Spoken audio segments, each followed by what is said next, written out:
안녕하세요. 성공예감 이대호입니다.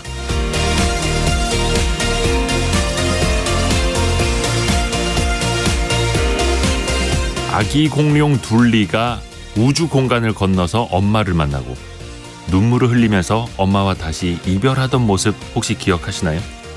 아기 공룡 둘리 얼음별 대모험 이야기인데요. 27년 전 처음이자 마지막으로 극장에 걸렸던 둘리 애니메이션이 다시 개봉한다고 합니다. 둘리 탄생 40주년을 맞았다고 하는데요. 그때 그 필름을 디지털로 복원해서 다시 극장에 올리는 겁니다.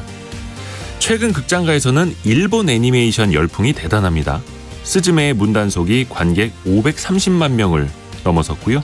슬램덩크도 460만 명 이상을 끌어모았죠. 생각해보면 K-팝, K-드라마, 영화, 웹툰까지 세계 시장에서 우리가 선전하고 있는데 유독 한국 애니메이션은 힘을 쓰지 못하고 있는 것 같습니다. 국민 캐릭터인데 아기 공룡 둘리조차도 새로운 애니메이션을 선보이려던 계획이 무산됐다고 하니 말입니다. 김수정 작가는 1996년에 개봉했던 얼음별 대모험을 제작하느라 당시에 큰 빚을 졌고 그걸 갚는 데만 꼬박 5년이 걸렸다고 회상했습니다. 그러면서 한국 극장가에서 일본 애니메이션이 인기를 얻는 모습을 보면 마음이 쓰이고 죄책감도 느낀다고 털어놨습니다. 아기 공룡 둘리 얼음별 대모험은 오는 24일에 개봉한다고 합니다. 오랜만에 아이들과 영화관에 가봐야겠습니다. 5월 9일 성공예감 이대호입니다. 시작합니다.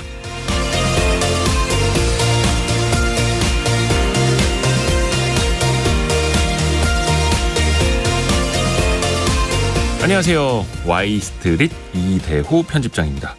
오늘이 5월 9일 화요일이죠. 화요일은 KBS 기자들과 함께하는 원탁의 기자들 K가 찾아가는 날입니다. 내일이면 윤석열 정부가 출범한 지 딱 1년이 되는 날입니다. 물가, 수출을 비롯해서 노동, 연금, 교육 이러한 3대 개혁까지 나라 경제 상황은 1년간 어때 왔는지 한번 점검을 해볼게요. 그리고 해외여행이 늘어나면서 저비용 항공사 LCC의 가격 경쟁도 한층 뜨거워지고 있습니다. 티켓 가격이 많이 올랐었는데 또 반대로는 공짜에 가까운 티켓도 뿌려지고 있더라고요. 그 LCC의 속사정을 좀 들여다보겠습니다. 그리고 경제상식 퀴즈 나가는 시간입니다. 경제상식 퀴즈 잘 들어주세요. 오늘 조금 어려울 수도 있어요. 9개 카드 회사의 이것 잔액이 지난 3월 기준으로 7조 2천억 원에 달합니다. 카드 연체를 막기 위한 수단인데 신용도에 따라서 17%가 넘는 이자율이 엄청나게 큰 부담이죠. 정확하게는 일부 결제 금액 2월 약정이라고 부르는데 어렵죠. 일단 신용카드로 물건을 산 다음에 최소한의 금액만 먼저 결제하고 나머지는 다음 달에 이자와 함께 갚는 방식이죠. 영어로는 회전한다. 쉽게 말해서 돌려막기, 돌려막는 결제라고도 하는데요. 어렵죠? 그래서 객관식으로 준비했습니다. 1번 현금 서비스, 2번 리볼빙. 현금 서비스와 리볼빙 중에서 맞춰주시면 됩니다. 0602님이 리볼링 마음이 급하셨습니다. 짧은 문자 50원, 긴 문자 100원이 드는 샵 9730으로 참여해 주시면 되겠고요. 추첨을 통해서 다양한 선물을 보내드리겠습니다. 실시간 방송 상황은 KBS 콩, 유튜브를 통해서 함께 하실 수 있습니다. 성공예감 이대호입니다. 자주 검색하시면 성공이 가까워집니다.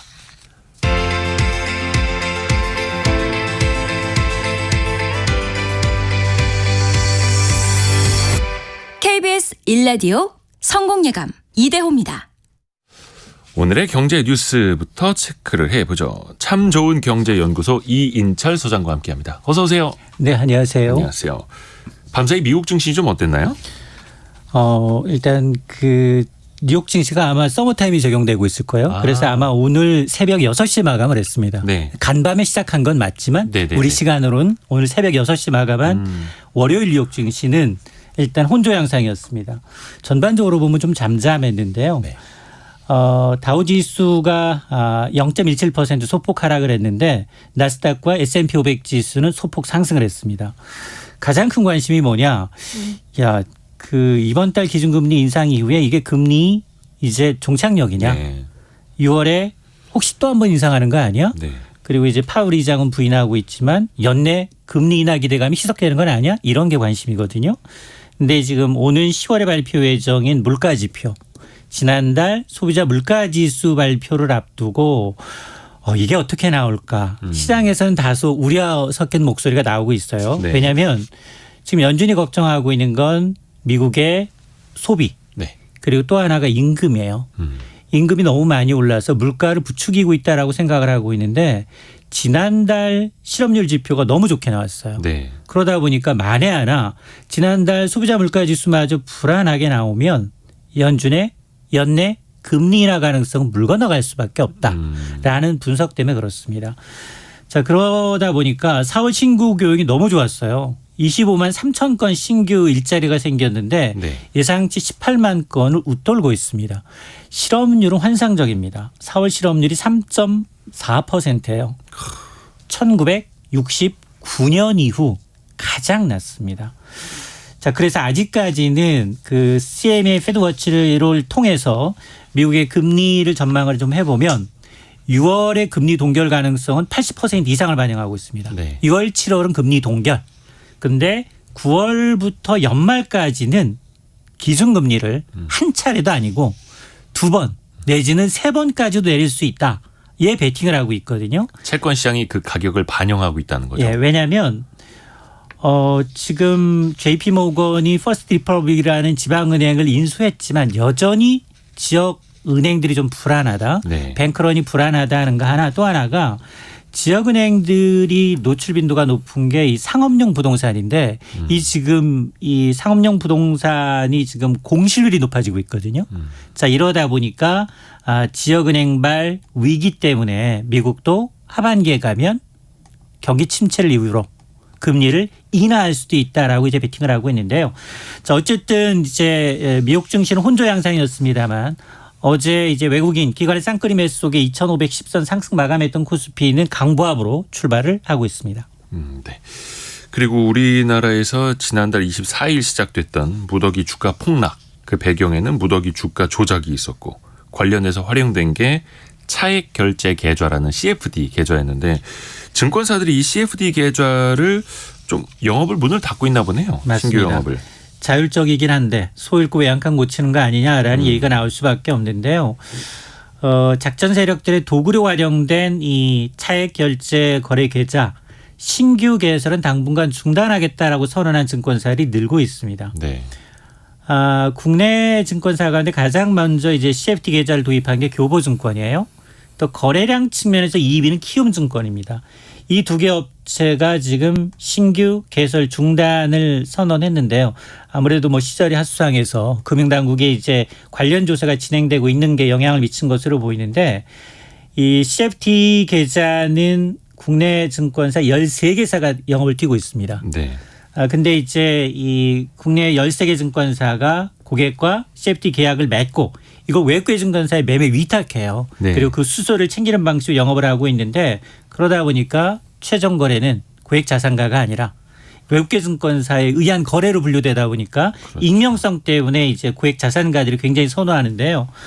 어쨌든 잔액 기준을 보니까 교보증권이 가장 많이 팔았습니다. 6,100억 원대. 잔액이고요. 키움증권이 5,100억 원대인데 앞서서 삼성증권, 한국투자증권, 신한투자, 하나증권까지도 신규 가입은 받지 않겠다라고 이제 발표를 하고 있는데 아마 이제 금융당국이 관련해서 지금 제도를 좀 개선해 보자라는 움직임이 보이고 있거든요. 네. 아마 이제 업계 전반적으로 당분간은 신규로 이 계좌를 좀 허용하기는 쉽지는 않아 보입니다. 근데 또 모르죠. 나중에 상황이 좀 조용해지고 잠잠해지면 다시 또 이제 CFD 계좌 영업을 할 수도 있고요. 있는데 지금 24일 날 이 일이 발생하고 지금 벌써 2주 넘어가는데 예, 2주. 잠잠하지가 않아요. 계속해서 소송전으로 이어지면서 늘 이제 이 이슈의 중심에 서 있습니다. 그 말씀하신 소송 이야기, 그러니까 이번 사건에 뭐라 해야 됩니까? 이거 좀 피해자라고 표현하라는 걸 되게 이제 싫어하시는 분들도 많아가지고 어떻게 보면 이제 연관이 됐던 개인 투자자들이 증권사를 상대로 지금 소송 준비하고 있는 게 있지 않습니까? 특히 맞습니다. 키움증권이 그 중심에 있고요. 맞습니다. 그러니까 사실은 완전히 정말로 아무것도 모르는 개인 투자자들도 있어요.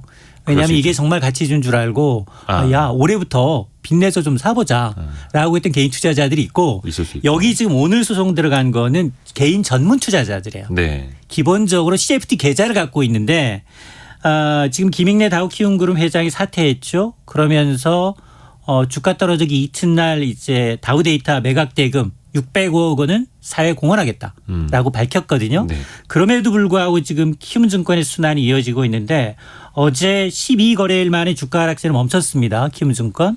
그럼에도 불구하고 시가총액을 따져봤더니 한 그동안 4,500억 원 넘게 증발했습니다. 설상가상으로 이제 한 법무법인이 지금 키움증권을 상대로 손해배상 소송을 진행 중에 있는데요. 이들의 주장은 뭐냐? 이게 지금 그 SG증권과 CFD 계약을 맺은 키움증권 등 일반 증권사들이 기초적인 본인 확인조차 하지 않은 채 라더견 투자자문사 1등한테 투자자문을 맡겼고 또 여기에서 개통한 휴대폰 확인만으로 굉장히 고위험 파생 상품인 CFD 계좌를 만들었고 이런 사실 전혀 알지 못한 의뢰인들은 막대한 피해를 봤다라는 주장이거든요. 네. 그러면서 사실 통정매매임을 알고 했다라고 하면 이건 뭐 주가 조작에 가담한 범죄자이겠지만 그런데 주가가 올라갈 것이라는 말만 믿고 투자금을 맡긴 투자자들은 피해자다.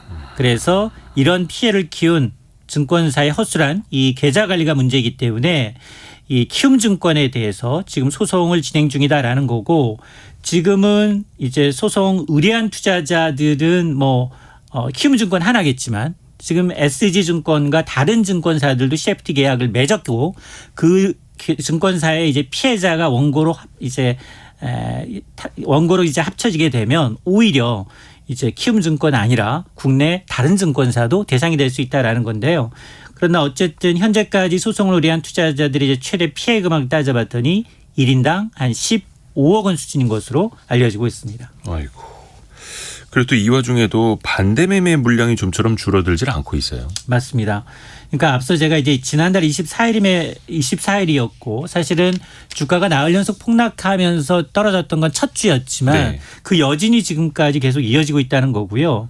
또 하나는 뭐 무더기 하한가 살 때는 진정됐다라고 보겠지만 오히려 비투 물량이 늘면서 반대 매매 증권사가 임의로 처분하는 물량이 지난 2006년 이후 사상 최대를 기록한 것으로 나타났습니다. 지난 3일과 2일 이틀 연속 이 위탁 매매 미수금 대비 반대 매매 금액이 600억 원 수준이었거든요. 네. 이게 2006년 4월 이후 사상 최고입니다. 증권사들은 투자자들한테 돈을 크게 두 가지 방식으로 빌려줘요. 하나는 미수거래, 정말 초단기 3일 이내. 네. 3일 이내 초단기 돈을 빌려주는 미수거래가 있고 또 하나는 90일 이내 신용거래가 있는데 이 두 개 다 마찬가지입니다. 통상 주식담보율 140% 아래로 떨어지게 되면 마진콜이라고 해서 반대로 여기다 적정 이제 이 현금을 넣지 않으면 증권사가 투자자의 의도와 상관없이 강제로 처분해 버립니다. 그러다 보니까 실제로 신용융자 장고의 경우를 봤더니 지금 지난 24일 이후 소폭 줄어들었지만 연초 대비 여전히 14% 넘게 늘어난 수준이라는 거고요. 최근에 이렇게 미수거래가 꾸준히 늘고 있다는 점을 고려하게 되면 반대매매, 주가 떨어지면 반대매매는 더 나타날 수밖에 없거든요.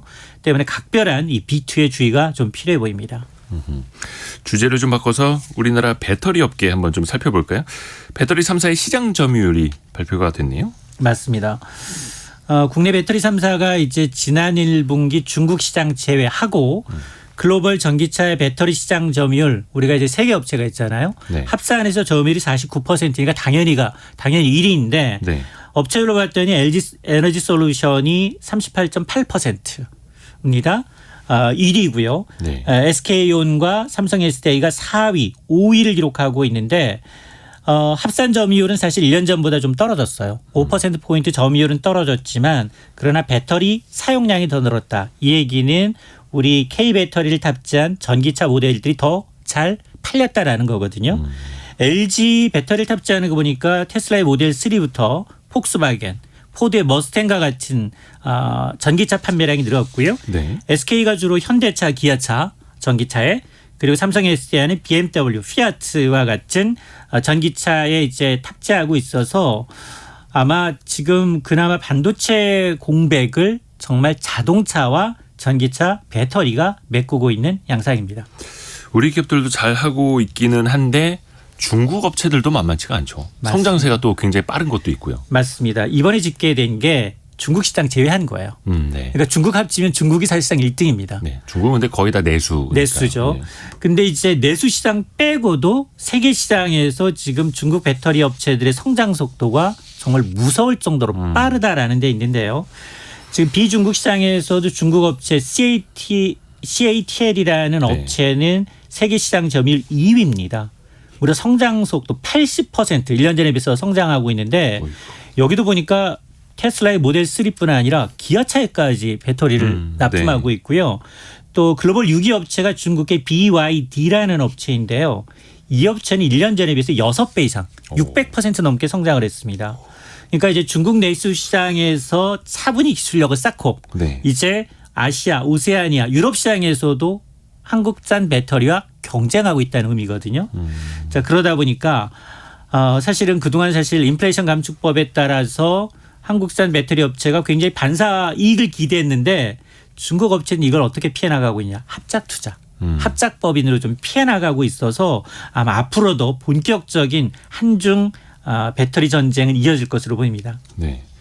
그리고 골프 좋아하시는 분들이 이제 홀인원 보험 들어놓으신 분들 많은데 이 홀인원 보험을 이용한 그 사기 사건이 많다라는 뉴스는 종종 들리는데 항상 여기에 보면은 보험 설계사라든지 이른바 좀 아는 사람들이 끼어 있어요. 더 무서워요, 아는 사람이. 네, 법을 아는 사람이 법을 더 위반하는 네. 형태인데요. 지금 보니까 일부 이제 골프 보험은 가입자가 홀인원에 성공하게 되면 기념품 구입비, 기념식수, 축하의 연회비까지 네. 실손 보장해주는 특약이 있거든요. 네. 근데 가입비가 비싸지가 않아요. 그래서 수십만 명이 가입을 했다고 합니다. 문제는 보험을 중개하는 보험사들이 이걸 악용한다는 겁니다. 어떻게? 허위 신용카드 영수증으로 보험금을 타먹고 네. 그리고 취소해요. 그러니까 사실상 안 준 거예요. 쓴 돈이 아니라는 쓴 돈이 거죠. 아니에요. 근데 나중에 봤더니 영수증 제출해서 보험금 500만 원을 타낸 것들이 적발이 됐습니다. 비슷한 이제 다른 보험사들도 비슷한 수법을 썼다가 들통이 났는데 이게 더 무서운 게 보험회사에 의해서 일하는 사람이잖아요. 네, 설계사들. 그렇죠. 그런데 이제 보험의 허점을 이용해서 사기를 저질렀다라는 측면에서 이게 좀 등잔 밑이 어두운 게 아니냐라는 얘기가 나오고 있습니다. 아이고. 참 좋은 경제연구소 이인철 소장과 함께했습니다. 고맙습니다. 네, 고맙습니다.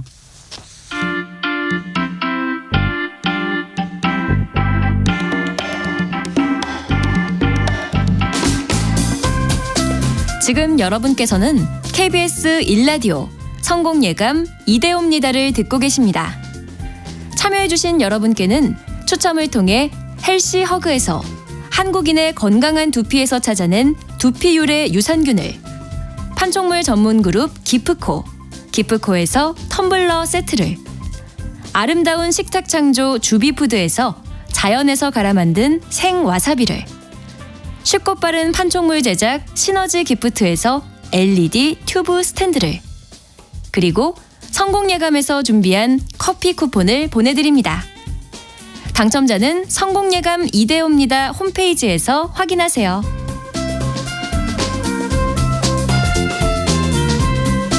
저희 스튜디오가 꽉 찼습니다. 원탁의 기자들 KBS 김준범, 서영민, 석민수 기자입니다. 어서 오세요. 안녕하세요. 서영민 기자님 좋은 소식이 있던데요. 책이 나왔다고. 책 이름 한 번만 말해봐도 되나요? 이건 세 번 말하셔도 됩니다. 네. 거대한 충격 이후의 세계. 거대한 충격 이후의 세계. 네. 뭐 지진 관련된 책인가요? 궁금하시면 한번 열어보셔도 좋을 것 같습니다. 경제책이죠, 경제. 네, 경제책입니다. 바쁘신데 제가 말씀을 좀 보태면 네. 제가 한 절반 정도 봤습니다. 예. 꾹 참고 읽었는데 나름 볼만합니다. 오. 네, 생각보다 저 친구가 저렇게 잘 썼나 싶을 정도로. 네. 나름 볼만합니다. 이상은 안 되나요? 그건 다 읽고 나서 제가 종합평을 말씀드리겠습니다. 평소에 공부도 많이 하시니까. 알겠습니다. 거대한 충격 이후의 세계, 지진 책 아니고 경제책이라는 거 서영민 기자 책 기대하고 있겠습니다. 바로 내일이네요. 5월 10일이면 윤석열 대통령이 취임한 지 딱 1년이 되는 날입니다. 그래서 하나하나 좀 저희가 1년밖에 되지 않았습니다만 좀 체크해 볼 것들을 좀 짚고 넘어갔으면 해서 좀 큰 틀에서 한번 볼까요? 그냥 이거는 잘했다. 이거는 좀 많이 부족했다. 한 가지씩만 좀 꼽아보자면 제가 어떨까요? 먼저 말씀드리면 이제 김준범 기자. 네. 뭐 이제 취임 1주년 맞아서 뭐 각종 여론조사들은 이미 뭐 많이 언론 통해서 보셨을 거기 때문에 네. 그런 유사한 내용은 이제 제외하고 제 견해를 네. 사견을 담아서 말씀드리면 일단 잘했네 못했네든 무엇이든 간에 그 현 정부가 대표적으로 내미는 정책에서 꼽는 게 이제 좀 공정한 평가인 것 같아요. 네. 제 생각에는 일단 현 정부가 가장 내세우는 게 3대 개혁, 연금, 노동, 교육 개혁을 3대 개혁으로 내세우고 있는데 저는 그 중에 잘한 것도 있고 그 중에도 못한 것도 하나씩 좀 꼽고 싶은데요. 네. 일단 우리가 그 프랑스에서 연금 개혁을 하니까 어떤 일이 벌어지는지를 외신을 통해서 네. 정말 대혼돈이 벌어지지 않습니까? 그렇죠. 그 국민들의 저항, 연금 개혁에 대한 그만큼 연금 개혁이라는 게 민감한 소재고 사실 연금 개혁이 말이 좋아서 개혁이지 연금 개혁이라고 쓰고 실제로는 연금 삭감이잖아요. 그거를 어쨌든 현 정부는 그거를 그 화두를 그리고 그 정부에게 마이너스가 되면 마이너스가 될지 당장의 득표율이 플러스가 되지 않을 텐데도 그 화두를 꺼냈다는 측면에서 연금 개혁 화두를 꺼냈다는 측면에서는 그건 그래도 잘한 게 아닌가. 물론 이제 화두를 꺼냈고 그 연금 개혁 안이 최종적인 안이 어떻게 나올지는 뭐 아직 모르겠습니다만 어쨌든 그거를 용기 있게 꺼냈다는 점은 저는 높은 점수를 주고 싶고 네. 반대로 노동개혁 같은 측면은 그러니까 노동개혁이 필요하다 필요하지 않다라는 어떤 당위성을 떠나서 그걸 추진하는 방법론에 있어서 과연 이렇게 해서 무엇을 할 수 있나라는 생각이 좀 드는 저는 되게 의문이 많이 들더라고요. 네. 비교해 볼 만한 게 같은 보수 정부였던 박근혜 정부 때도 네. 노동시장 개선이라는 노동개혁 정책이 추진이 됐는데 그때는 노사정 회의에 회의가 한 100차례 정도 열렸습니다. 그래서 겨우겨우 합의안이 나와서 그게 이제 실행이 됐는데 그 말은 노동 정책은 그러니까 노조든 기업이든 당사자로서 합의 테이블에 끌어들이지 않으면 아무리 방향이 좋고 아무리 정책이 옳아도 추진될 수 없다라는 걸 극명하게 보여준 사례인데 지금 노동개혁은 사실 노조와의 대화가 전혀 없잖아요. 그래서 설사 현 정부가 말하는 노동개혁의 방향이 옳다 하더라도 어떻게 추진할 수 있지라는 저는 의구심을 지울 수가 없어요. 그런 점에서 저는 노동개혁은 좀 부진하지 않나 이렇게 이런 점수를 주고 싶습니다. 서영민 기자 어떤 거 꼽아주시겠어요? 규칙에 기반한 경제 질서를 만들겠다는 취지가 상당히 강한 것 같아요. 연금 개혁도 마찬가지고 재정 준칙 같은 그래서 국가의 재정을 쓸 때 한 해 그 재정 적자를 어느 정도 순에서 관리한다. 그래서 국가 나라 살림할 때 곳간을 지키겠다 이런 얘기도 했었고 시장 중심 정부는 뒤로 빠지는 이런 종류의 정책을 제시는 했고 그런 것들이 다 이 정부의 정책이라면 정책인데 문제는 소수 여당이라는 점입니다. 법을 바꿔야 되는 문제들은 아무것도 할 수가 없는 상황이고 내년 선거 이후에나 재정 준칙도 법을 바꾸는 것이고 뭐 연금 개혁도 어찌 될지는 모르겠으나 다 결국은 법적인 절차를 거쳐야 하는 것을 할 수 없는 한계가 있기 때문에 지금 판단을 하기는 이르고 1년이기 때문에 판단하기도 이르지만 그럼에도 불구하고 연금 개혁 같은 경우에는 에드벌룬 띄웠다. 뭐 이것은 당위성이 있는 정책이다 차원에서 평가할 수는 있으나 선거를 앞두고 올해 여기를 손댈 수 있을 것이냐. 사실은 저는 지난 정부가 왜 정권 교체가 되었나 가장 큰 원인 중에 하나는 종부세 그 외 부동산 관련 정책들로 인해서 상위 1, 2%의 지지를 완전히 잃어버린 것. 사실은 종부세 1, 2% 상위 1, 2%라고 하면 1, 2% 같지만 사실은 딸린 식솔들을 생각하면 표로 따지면 한 4, 5% 될 수 있거든요.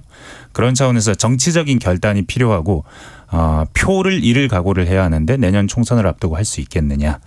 한계가 있을 거라고 생각하고 그럼에도 불구하고 부동산 정책 같은 경우는 여기 청취하시는 분들이 많은 다른 생각들이 있겠지만 급락하지 않게 만든 것은 평가할 구석이 있다고 생각합니다. 사실은 부동산 정책은 가격을 직접 건드리는 정책은 부적절하고 의미도 없고 하기도 힘들지만 그럼에도 불구하고 지난 정부가 가장 방금도 말씀드렸지만 가장 국민의 지지를 잃거나 아니면 많은 사람들의 공분이 잦아들지 못하게 했던 것은 부동산이 오르는 것을 막지 못했다라는 막을 수 있는 것인지는 별개로 하고 막지 못했다라는 비판이 많았는데 이번 정부는 떨어지는 속도를 늦추거나 아니면 떨어지는 레벨을 어느 정도 수준으로 유지시켜서 경제가 너무 많이 위축되지 않도록 건설 경기로 인해서 아니면 뭐 부동산 경기로 인해서 그렇게는 방어는 지금까지는 한 것 같거든요. 네. 그 자체는 평가할 구석이 있지 않나 생각이 듭니다. 연착륙을 시킨 것. 네. 성민수 기자는요.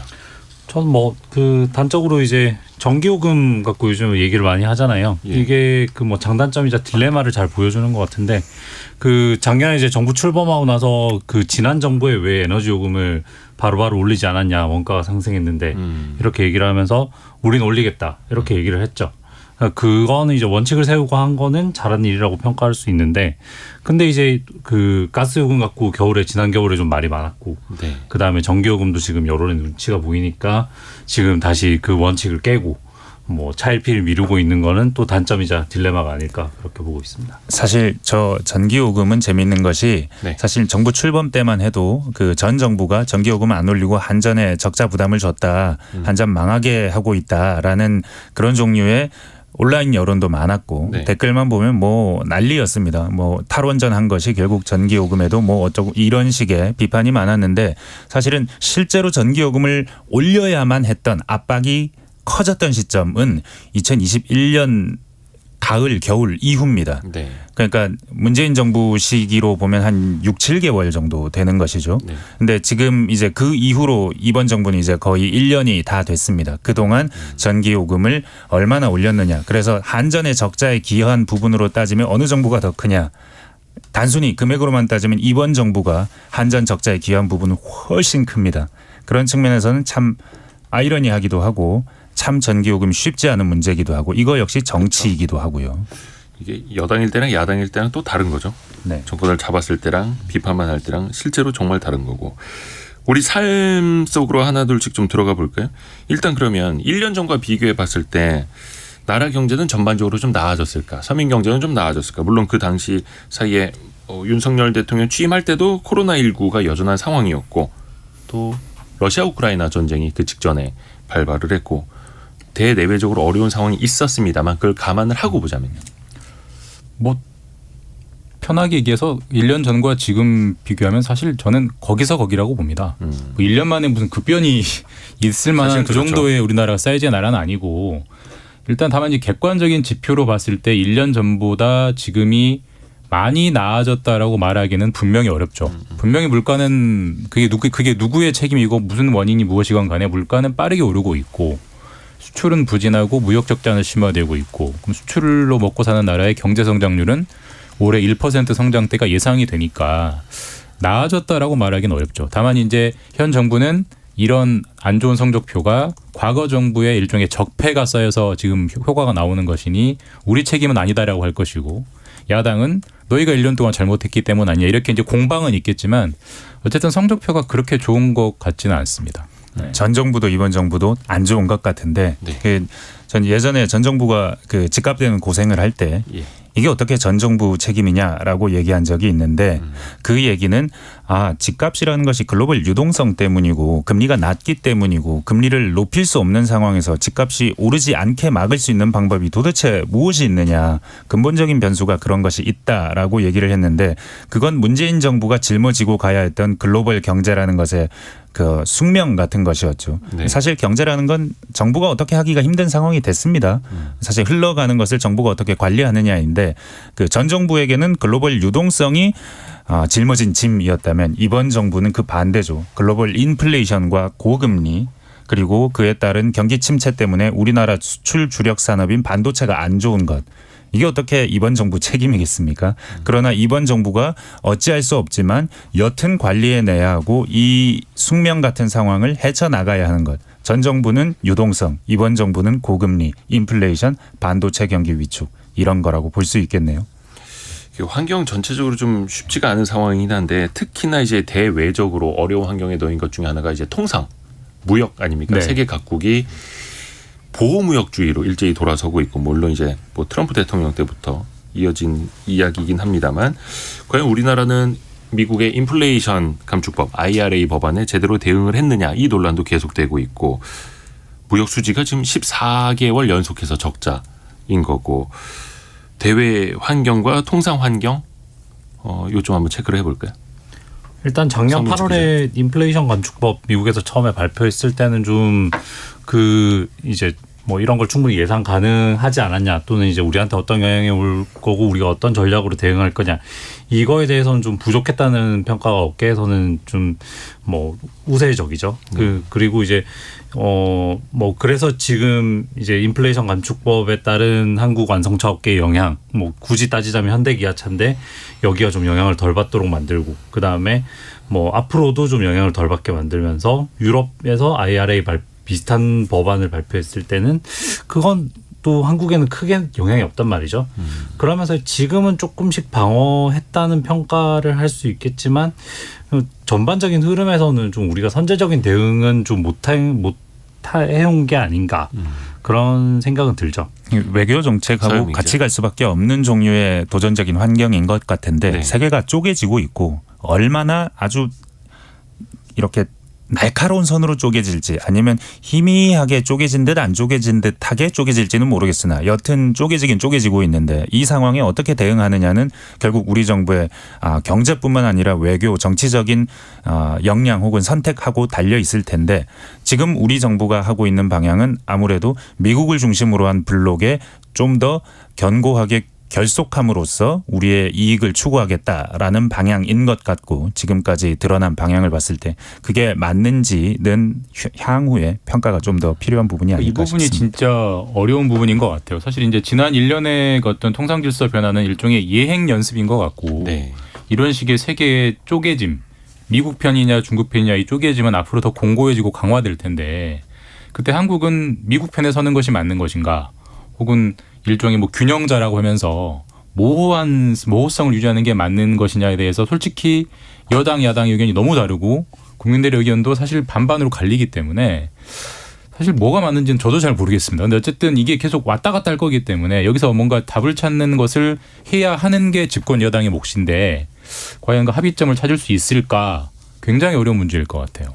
우리 보통 잘 나가는 나라들은 국론이 분열돼 있더라도 초당적인 협력이 필요한 부분에서는 협력을 합니다. 특히 미국 같은 나라가 보면 그렇죠. 대외 정책에 있어서는 분명히 초당적인 협력이라는 것이 있는데 우리나라는 그게 없어요. 없는 것 같아요. 근데 그게 우리도 필요한 나라가 되지 않았나.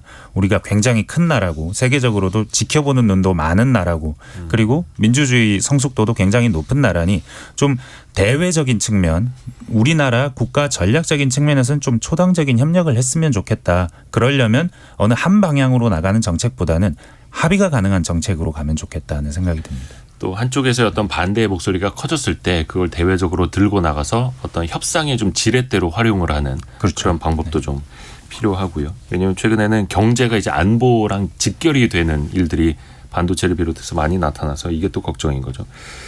그리고 기업 관련 정책. 윤석열 대통령은 이제 민간 중심의 성장을 이제 기치로 내걸었고 자유, 공정, 시장 경제 굉장히 이제 강조를 하지 않았습니까? 뭐 1년밖에 되지는 않았습니다만 이 부분도 좀 평가를 해보죠. 강론으로 봐야 될 것 같은데요. 그 세액공제를 많이 해줬습니다. 첨단 산업에 대해서 오늘도 추가로 좀 세액공제 관련해서 그 주는 범위를 넓히는 첨단 산업의 범위를 넓히는 종류의 발표를 할 예정인데 다양한 종류의 그 세액공제, 뭐 대기업 지원을 하고 있는데 문제는 이게 대기업 지원이라는 겁니다. 그리고 법인세 지원이라는 겁니다. 이게 법인세가 우리나라의 가장 큰 3대 세목 중에 하나인데 여기에 세수 부담을 감수하면서 기업을 위한 정책을 하고 있는데 문제는 이 기업을 위한 정책이 좀 더 많은 투자를 아니면 고용을 일으킬 수 있는 종류의 지원인가 하는 점입니다. 그런데 사실 지난해부터 계속하는 세액공제들은 보면 투자를 하라는 건 투자 세액공제거든요. 그런데 사실 삼성전자 같은 회사가 세액공제를 해준다고 투자를 더하지 않습니다. 100조 원 이상의 내부 유보 이윤이 있는 회사인데도 투자를 하지 않거든요. 세계적인 경기가 중요한데 지금 반도체 감산하고 있는 상황에서 투자를 더 많이 하라. 약간 언밸런스하기도 하고 정확하게 어떤 타겟을 어떤 목적을 가지고 기업에게 지원을 해주는가 그게 좀 불투명합니다. 사실은 다른 나라들이 하니까 미국이 칩스법, IRA법 하니까 우리도 비슷한 종류의 뭔가를 해줘야 돼. 이런 종류의 좀 불투명한 어떤 목적을 가지고 이게 불투명하다는 게 속내를 모르겠다가 아니고 목적이 정확하지 않다, 타겟이 있다는 게 아닙니다. 그래서 그런 측면에서 좀 부족하지 않나. 뭔가 좀 이익을 주려면 확실히 국민 경제에 이익이 될 수 있는 분수 효과가 날 수 있는 방향으로 해야 할 텐데 그렇지는 않은 것 같다. 그러니까 저는 친기업 그리고 민간 주도 이 부분이 이제 현 윤석열 정부가 가장 좀 평가가 박할 수밖에 없는 부분이 아닌가라고 저는 개인적으로 생각하는데, 윤석열 정부가 이제 취임할 때 110대 국정과제라는 책자를 한번 냈던 적이 있습니다. 제가 좀 오전에 그 책을 찾아보고 왔는데 거기에 국정목표 2번이 민간이 끌고 정부가 미는 역동적 경제를 만들겠다는데요. 그러니까 1번이 민간이 끌고입니다. 그래서 민간 주도, 그리고 대통령이 주요 연설이 있을 때마다 취임사에서도 그랬고 자유를 굉장히 중시하잖아요. 그러니까 민간의 자유, 자유경제를 중시하는데 단적으로 전기요금도 그렇습니다. 전기요금은 수급 요인이나 적자 흑자 요인을 생각하면 무조건 올려야 되는, 사실 너무나 경제학적으로 산수가 정확히 나오는 건데 그거를 지금 정부가 인위적으로 묶어두고 있는 문제. 이게 약간의 문재인 정부가 그 공정으로 내로남불 평가를 받았듯이 이 부분은 사실 내로남불 평가를 받아도 할 말이 없는 부분인 것 같고, 명백하게 민간 회사인 KT 사장을 사실 바꾸는 그게 어떻게 자유나 민간 주도와 병립될 수 있는 그 정책인가 생각하면 사실 민간을 화려하게 내세웠지만 사실 정부가 개입하고 있고 정부가 주도하는 것은 앞선 정부와 크게 다르지 않다라는 평가를 받아도 저는 할 말이 없지 않나라고 생각합니다. 그 전에 이제 그 친기업 이전에 이제 재벌개혁 프레임이 있었죠. 지난 정부 때는 이제 재벌개혁이라는 게 사람들이 지지를 받고 출발을 했는데, 사실 그 친기업이 나온 배경에는 시대 정신이 바뀐 것도 있다고 저는 생각하거든요. 그러니까 코로나19를 거치면서 개인 주식 투자가 너무 많이 늘어났고, 그다음에 이때 이제 투자자들이 그 기업들이 잘 돼야 된다고 하는 여론이 더 강해졌죠. 그러면서 그 지난 정부 때도 결국에는 그 이재용 삼성전자 지금 회장이죠. 회장을 이제 사면해주면서 그 사실 재벌 개혁이 되게 무색해졌었는데, 지금은 이제 재벌 개혁을 요구하기보다는 그 예컨대 이제 삼성에서 삼성생명이 가진 이제 삼성전자 지분을 정리하라거나 아니면 현대차 순환 출자가 문제라거나, 사람들이 여기에 대해서 문제라고 생각하기보다는 지금 이제 글로벌리 세계적으로 이제 반도체나 뭐 2차 전지나 전기차가 더 성장해야 된다 이렇게 생각하는 사람들이 더 많은 것 같거든요. 그래서 그 시대 정신에 따라서 친기업으로 전환을 한 거 아닌가 그런 생각도 듭니다. 이게 사실 뭐 법인세 감면이라든지, 그러니까 세액 공제라든지 기업들에게 이제 마중물을 부어주는 거잖아요. 그 밑에서 예전에 저도 그 우물이 아니라 이거 작은 펌프 뭐죠? 예전 펌프. 할머니 댁에서 저 어릴 적에 해봤는데 안 나올 때는 정말 물 한 바가지 싹 부어보면은 마중물을 붓는다고 하죠. 물이 신기하게도 나옵니다. 근데 그 마중물을 부었을 때 물이 바로 길러지는 거면 효과가 바로 나타나는데, 경제에는 또 효과가 바로 나타나지 않을 수도 있고 오래 걸리죠. 그리고 또 대외 경제가 안 좋을수록 더 시간이 오래 걸리는 거여서 그거는 좀 시간을 두고 평가를 더 아마 해봐야 될 테고, 또 하나 아쉬운 건 그거예요. 아까 그 전기요금 못 올리는 것들 이야기를 했습니다만, 어떻게 보면 이제 민간에게 맡기겠다, 민간 중심 경제를 펼치겠다라고 해놓고 김준범 기자 이야기한 것처럼 KT 인사에 대놓고 막 개입을 한다라든지, 또 은행의 어떤 시장 가격, 금리 이런 거에 대해서 대놓고 이제 개입을 하는 게 앞에서 말하는 이제 철학이 과연 있는 건지, 그걸 이제 왜 지키지 못하는 건지, 왜 한 입으로 두 말하고 말고 행동이 다른 거잖아요. 특히 그건 좀 아쉽죠. 금리를 억누르는 것은 미국적인 시각에서 봤을 때 굉장히 하수의 일이고 일시적으로만 할 수 있는 일이고 영원히 지속은 불가능한 일이어서 미국에선 이런 종류의 정책을 매우 싫어합니다.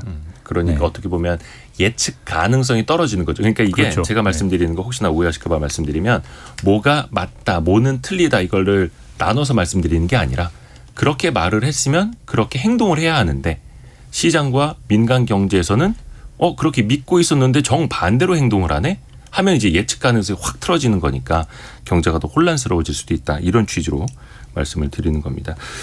많은 분들이 경제상식 퀴즈 정답 보내주고 계시는데요. 요거 한 번 더 그 문제를 한 번 더 말씀을 드려야겠네요.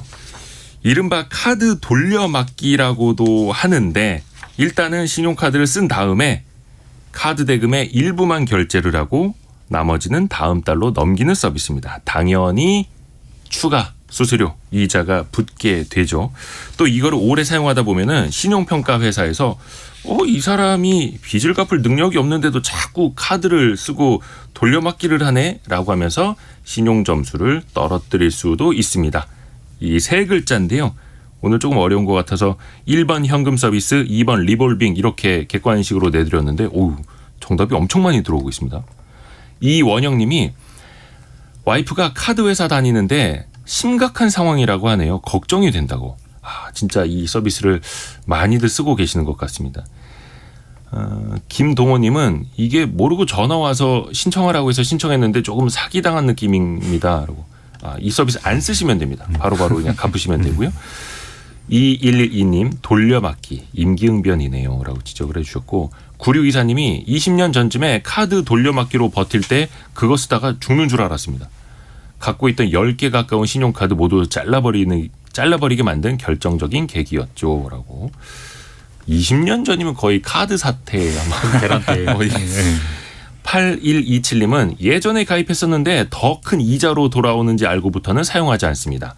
역시 외상은 미뤄도 외상이더군요. 네, 맞습니다. 외상은 미뤄도 외상이다. 명언입니다. 이렇게 계속해서 여러분의 정답 또 의견 짧은 문자 50원 긴 문자 100원이 드는 샵 9730이나 KBS 콩으로 보내주시면 됩니다.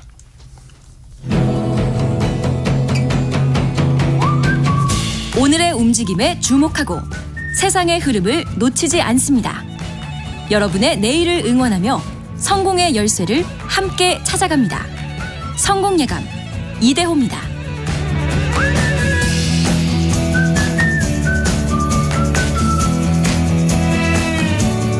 내일입니다. 내일 윤석열 정부의 탄생 그리고 윤석열 대통령의 취임 1주년이어가지고 저희가 또 다른 주제도 준비를 했었는데 요 이야기로 쭉 더 가봐야 되겠습니다.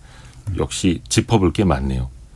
아까 잠깐 이야기를 해주셨습니다만 노동개혁 이야기를 좀 해야 되겠어요. 네. 이게 사실 이번 정부 들어서는 노동계와는 거의 대화가 없어서 그게 조금 이제 걱정스럽다는 분들도 있는데 노동개혁에 대해서 누가 좀 의견 있으신 분부터. 그러니까 저는 이제 노동개혁이 어느 쪽으로 가건 간에 그러니까 저는 방법론을 꼭 좀 말씀을 드리고 싶어요. 방법론. 예, 그러니까 우리가 이제 삶을 사는 지혜 중에 하나가 누군가와 다툴 때는 항상 이제 화해를 하려면 주고받기, 기브 앤 테이크를 하면서 결국 절충점을 찾아서 이제 갈등을 끌고 가는 거지 않습니까? 그쵸. 뭐 복잡한 얘기할 거 없이 사례를 하나 보면은 2009년에도 네. 당시 이제 기사를 찾아보면 많이 기억나실 겁니다. 국회가 노조관계법 그 처리 문제로 뭐 거의 몸싸움까지 벌어지면서 아주 치열했습니다. 근데 그때 결국은 여야가 합의 처리가 됐어요. 그러면서 당시만 해도 복수 노조가 허용이 안 될 때고요. 네. 또 동시에 당시만 해도 노조 전임자의 월급을 회사가 주던 때입니다. 그래서 경영계는 왜 노조 전임자의 급여를 회사가 주느냐.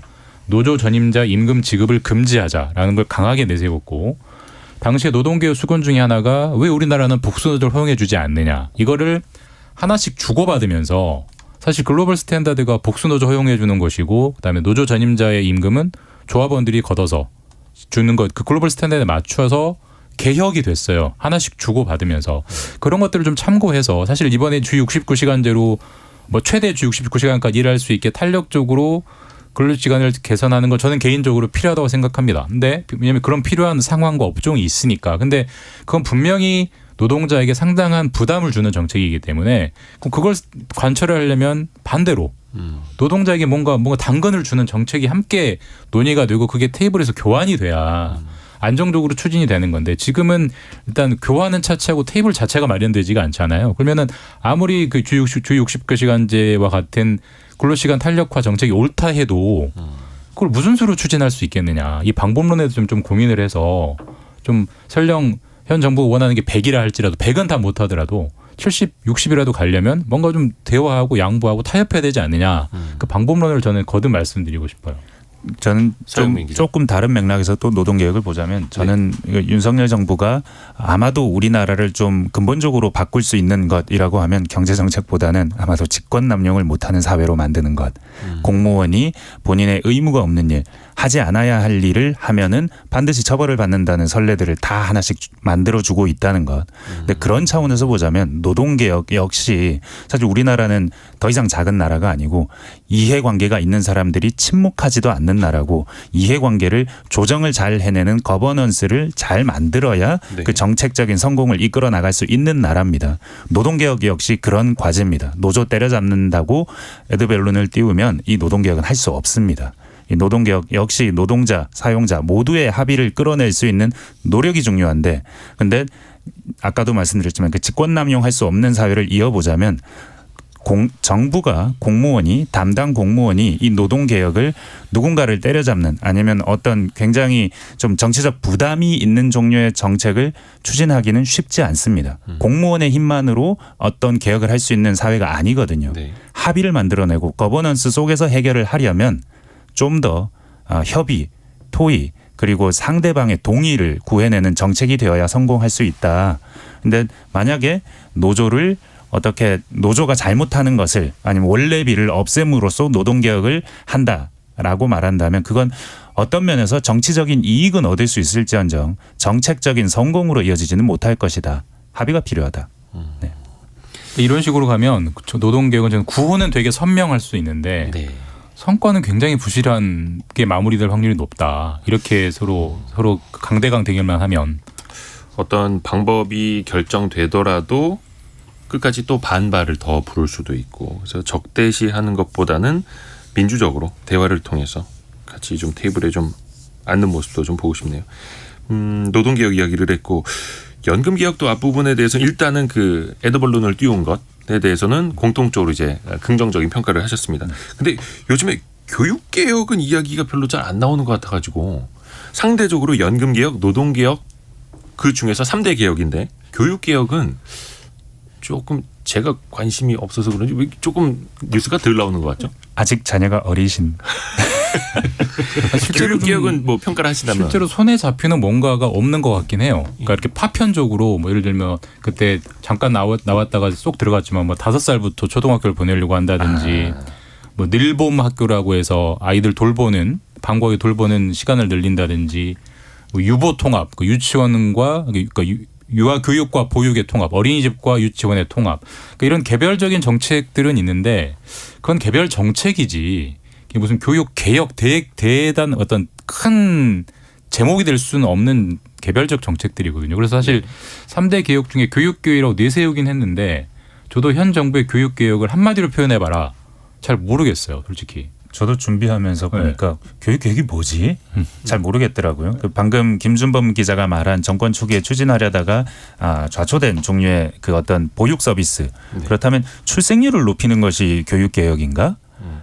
꼭 그렇게 보기에는 교육개혁을 너무 좁게 보는 것 같고 근데 사실 교육개혁이야말로 이제 점점 노동가능 인구가 줄어드는 나라에서 계속해서 경쟁력을 유지하고 생산성을 유지하려면 반드시 대학 구조개혁 혹은 고등교육 개혁 쪽으로 이야기를 해야 하는데 근데 고등교육 개혁이 뭐가 있지? 대학에 좀 더 지원을 많이 해주는 것 아니면 지방교부금을 어떻게 교육 쪽에 쓸 수 있도록 좀 더 틔우는 작업 이런 것인가? 근데 그런 것이라고 하기에는 청사진이 없는 것 같고 저도 좀 비슷한 생각입니다. 좀 모호한 것 같아요. 이 부분은 정부가 좀 노력을 해야 될 것 같은데 그러니까 연금개혁, 노동개혁은 찬반을 떠나서 뭘 하겠다는 건지는 알겠잖아요. 딱 잡히잖아요, 상이. 근데 교육개혁은 일단 그 교육부 부총리가 최근에 발표한 걸 보면 3대 개혁을 제시를 해놨더라고요. 첫 번째가 대학개혁, 두 번째가 디지털 교육 혁신, 세 번째가 국가 책임 교육 돌봄인데 그러니까 뭘 말하는지는 알겠는데 이게 딱 뭔가 상에 잡히는 게 없어서 3대 개혁이라고 내세웠으면 좀 더 명확한 그 기자들끼리 하는 말로 좀 야마 있는 그러니까 좀 주제의식 있는 뭔가 정책 사진을 던져줘야 논평도 가능하고 국민들이 이해가 되지 않을까 그런 생각은 듭니다. 요거는 윤 대통령 취임 2주년 때 한 번 더. 그때는 교육개혁을 먼저 최우선 주제로 우리가 다뤄보는 걸로. 얼마 전에 윤 대통령도 그 소회를 이제 밝혔습니다. 다음 1년은 속도를 더 내고 변화의 방향을 수정할 건 수정하겠다. 여기서 우리가 조금 제언을 좀 몇 가지 해볼까요? 정말로 수정해야 될 게 뭐가 있을지 한마디씩 마지막으로. 문재인 정부가 하고 싶었던 일들을 못한 이유가 무엇인가? 최저임금 정책, 그 최저임금을 못 올려서 실패했는가? 소득주도 성장 하려고 하는데 표가 부족해서 못했는가? 표가 부족하지 않아도 못해요. 국민이 받아들여주지 않으면 못합니다. 그리고 이해관계자들이 동의해주지 않으면 못합니다. 그 점을 좀 이해하면서 총선이 지나고 총선 때 다수당이 되면 될 거야라는 생각보다는 합의와 조율의 문화를 아니면 좀 더 대화와 타협하는 방향으로 본인의 정책을 우리나라를 좀 더 나은 방향으로 이끌어 나가는 정책을 좀 더 조정을 해야 정말 더 모두가 좋은 정책적 성공으로 이어지지 않나 하는 생각합니다. 저는. 네. 성민수 기자도 저는 일단 뭐 약간 다른 이야기이긴 한데요. 일단 정부가 세운 원칙에 대해서는 선거를 앞두고 있으니까 선거에서 표의 눈치를 보지 말고 정부가 세운 원칙과 공약에 대해서는 좀 뚝심 있게 밀어붙이는 게 오히려 궁극적으로 선거에 더 도움이 되는 거 아닌가 그렇게 생각을 하거든요. 네. 가령 이제 예컨대 이제 전기요금 같은 문제가 있겠죠. 철학을 확실히 세우고 좋습니다. 또 윤석열 대통령이 이제 자주 쓰는 표현 중에 하나가 국민의 뜻을 잘 받들겠다, 국민의 말씀을 잘 경청하겠다 이런 표현을 쓰는데 좀 많이 좀 그랬으면 좋겠습니다. 좀 여론도 좀 많이 살피고 이야기 듣고 대화의 테이블도 좀 많이 만들고 그런 바람도 좀 개인적으로도 가져봅니다. 오늘 원탁의 기자들 K 함께했습니다. 서영민 기자, 김준범 기자, 성민수 기자 고맙습니다. 감사합니다. 잠시 후 저희 2부에서는 기후위기, 기후재앙 이런 이야기 많이 하는데 사실 체감을 못 하시는 분들이 많거든요. 근데 이거를 경제적인 걸로 치환을 해보면 정말 피부에 확 와닿습니다. 그 이야기 2부에 좀 집중적으로 해보겠습니다. 잠시 뉴스 듣고 10시 5분에 다시 돌아옵니다.